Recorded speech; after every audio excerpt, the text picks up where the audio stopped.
Bonjour Luc Arvonas. Bonjour Karine Leroux. Alors on va parler du Parti Socialiste. Vous avez entrepris, vous, il y a presque un an, un tour de France des fédérations du Parti Socialiste. Est-ce que vous avez pu mesurer l'état de délabrement de votre parti ? Malheureusement, évidemment, après le résultat à la fois de l'élection présidentielle et puis le résultat catastrophique des élections législatives, nous avons dans nos villes, dans nos villages, dans nos départements, une situation qui est inhabituelle, voire historique d'un Parti socialiste qui est dans un mauvais état. Mais, vous le disiez, dans ce Tour de France auquel je participe depuis des mois maintenant, et qui est loin d'être fini, et je vais continuer encore pour les semaines et mois prochains, moi ce que je vois, c'est d'abord des femmes et des hommes qui croient en l'histoire du socialisme. Qui croient encore au PS. Qui croient encore au PS, qui croient dans les valeurs que nous avons portées dans cette famille qui a plus de 100 ans. Et je rencontre des élus qui nous disent souvent on compte sur vous, quand ils parlent de la direction du parti, pour nous accompagner dans les mois et les années à venir. Vous savez, il y a une attente, et cette attente, il faut y répondre désormais. Alors, beaucoup y ont vu une ambition nouvelle chez vous. Je le disais, désormais, il roule pour lui, après avoir accompagné Manuel Valls pendant des années. Est-ce que vous allez donc relever ce pari fou qui serait tenté de sauver le Parti Socialiste, Luc Arvonas ? D'abord, avoir de l'ambition, c'est plutôt une qualité qu'une tare. Moi, je l'ai toujours dit, y compris avec ceux avec qui je travaille. Ensuite, vous savez, mon ambition, c'est d'abord d'être collectif. Mais on est au cas de vérité ici. Et moi, aujourd'hui, oui, je vous le dis, Caroline Leroux, je souhaite être candidat pour emmener avec moi, rassembler une équipe de femmes et d'hommes, de visages nouveaux, de proposer un projet clair aux militants, aux socialistes, aux Français, et de faire en sorte que ce congrès qui nous attend, le congrès du mois de mars, soit le congrès du commencement. Qu'est-ce qui a fait qu'un jour vous êtes levé en disant « c'est mon tour » ? Non, les choses ne se passent pas comme ça, vous savez. En politique, les choses, elles se passent en responsabilité. Moi, aujourd'hui, après plus de 20 ans de militantisme, je me rends compte que mon parti doit désormais tout changer de fond en comble. Souvent on le dit, mais jamais on le fait. Jamais. Jamais. Et ce Parti socialiste qui est le mien, auquel je tiens viscéralement, et pas seulement parce qu'en 69, vous vous en souvenez, il y a eu ce congrès d'Alfortville, alors que Gaston Defferre avait fait 5%, moins que notre candidat encore au mois de juin dernier. Mais moi, ce que je veux vous dire, c'est que ce parti, pendant des années, il a arrêté de travailler. Il a scindé les choses, y compris dans la réflexion qu'on a laissée à nos think tanks. Et on a, d'année en année, de décennie en décennie, laissé le fait que les classes populaires, le peuple et les élites se sont distincts dans le travail. Aujourd'hui, moi, je veux rassembler tout le monde dans la même maison. Rassembler tout le monde au Parti Socialiste, franchement... C'est pas facile, c'est pas gagné. Comment vous faites pour rassembler les Hollandais, les frondeurs, les déçus, les sociolibéraux, les eurosceptiques, les europhiles, toutes ces couleurs du Parti Socialiste qui se déchirent souvent lors de congrès ? Vous savez, moi j'ai une marque. Ma marque, c'est de parler toujours avec tout le monde. Mon autre marque, c'est de rassembler, et je l'ai toujours fait dans ma commune, j'ai rassemblé la gauche dans mon département, y compris aux dernières sénatoriales où j'étais le seul département de France à avoir rassemblé toute la gauche. Moi, je veux dire à celles et ceux qui croient en cette histoire du socialisme, au mouvement socialiste, qu'il nous faut être sur cette ligne sociale, démocrate, écologique et européenne, qu'il faut pouvoir donner un cap. Moi, je veux une méthode. Ça, c'est le hollandisme.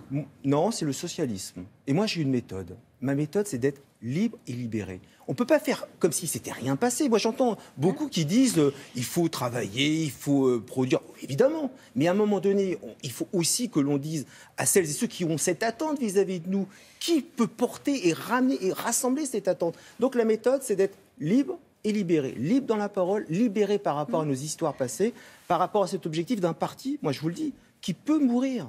Le Parti Socialiste, si nous loupons le coche du mois de mars prochain... Certains pensent qu'il est déjà mort, Luc Arvonas. Non, c'est pas vrai. Le Parti Socialiste, il est incarné dans des centaines de communes, je les visite en ce moment, dans des dizaines de départements et dans nos régions.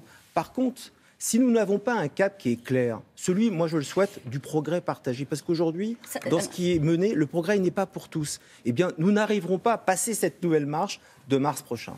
Quand vous voyez Olivier Dussopt, socialiste, qui rejoint le gouvernement Macron, quand vous voyez le président du groupe socialiste qui le félicite dans un tweet, Didier Guillaume, est-ce que vous pensez vraiment que le PS a une place ? C'est ça votre enjeu entre Jean-Luc Mélenchon et entre La République En Marche. Sur quelle ligne il peut se... Moi, quand je vois les débauchages individuels, je me dis que le nouveau monde de Emmanuel Macron, c'est tout à fait l'ancien monde de Nicolas Sarkozy. Quand je vois ensuite des tweets du président du groupe du Sénat, ils ont eu un débat qui a semblé être âpre mardi dernier.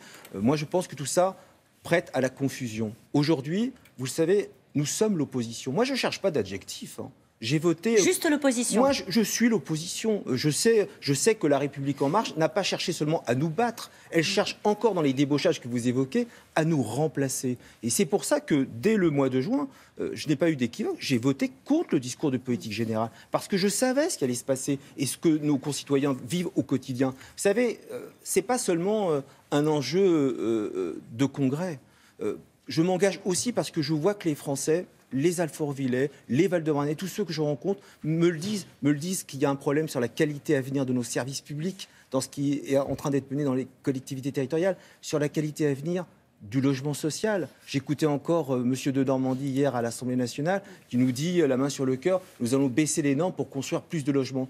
Construire plus et moins bien de logements. Parce que c'est ça qui se prépare. Luc Carvounas, combien de divisions ? Quand on se lance comme ça en disant « oui, je suis candidat au poste de premier secrétaire du Parti socialiste », on y va seul ou on s'assure quand même qu'on ne va pas finir la bataille ce soir, seul en première ligne ? Je fais une halte de mon Tour de France à la maison, à Alfortville, dans mon département. Vous verrez que je ne suis pas seul, je serai entouré évidemment de beaucoup de monde. De députés, de sénateurs. Mais quand je me lance en campagne, Caroline Roux, dans toute mon histoire, je fais partie de ces socialistes, ça peut paraître immodeste, qui gagnent leurs élections. J'ai gagné mon élection municipale au moment où tout le monde la perdait. J'ai gagné mon élection législative. Je me lance dans un combat qui est un combat collectif pour l'avenir de ma famille politique. Et est-ce que ce sera un combat rude ? Vous en avez déjà des adversaires, par exemple, qui expliquent que vous manquez parfois de colonne vertébrale, que vous n'êtes pas assez de Manuel Valls à Benoît Hamon. Il y en a donc des adversaires qui sont déjà presque lancés à votre place la semaine dernière avec Stéphane Le Foll. On est au cas de vérité ici, que celles et ceux qui parlent dans l'ancien monde, vous savez, dans les couloirs contre les uns et les autres. Moi, je vais faire une campagne positive. Je n'ai à ce jour aucun concurrent. Je suis le seul aujourd'hui déclaré. Il y en a qui se préparent. Stéphane Le Foll a fait un pas ici même sur ce plateau la semaine dernière. Et tant mieux. Plus il y a de candidats, plus cela montre qu'il y a de la tonicité encore de ce parti que l'on souhaite voir mort. Mais il faut que l'intelligence collective fasse que ce congrès soit une réussite. Moi, je mets en poids depuis des mois. Je vais faire des propositions. Je vais tout mettre sur la table. Vous savez, pas faire les congrès à l'ancienne où on arrive avec des grands textes signés par tout le monde, mais personne ne l'a lu. Moi, dès ce soir, je pose sur la table mes propositions. Et de ce soir, je suis dans la co-construction avec les militants et avec les Français pour un nouveau projet et un projet socialiste. Quelles sont les qualités d'un premier secrétaire ? D'être dans l'écoute, dans le dialogue et d'avoir toujours en lui ou en elle la vertu de vouloir justement faire en sorte que cette famille se rassemble sur une ligne politique qui doit être claire. Mais moi, je vous le dis, le sectarisme, celles et ceux qui veulent couper des têtes, ce ne sera pas en tout cas ma doctrine. Merci beaucoup. Merci à vous. Luc Carvounas, et bonne campagne. Donc. Merci. C'est à vous, Laurent. Oui, merci.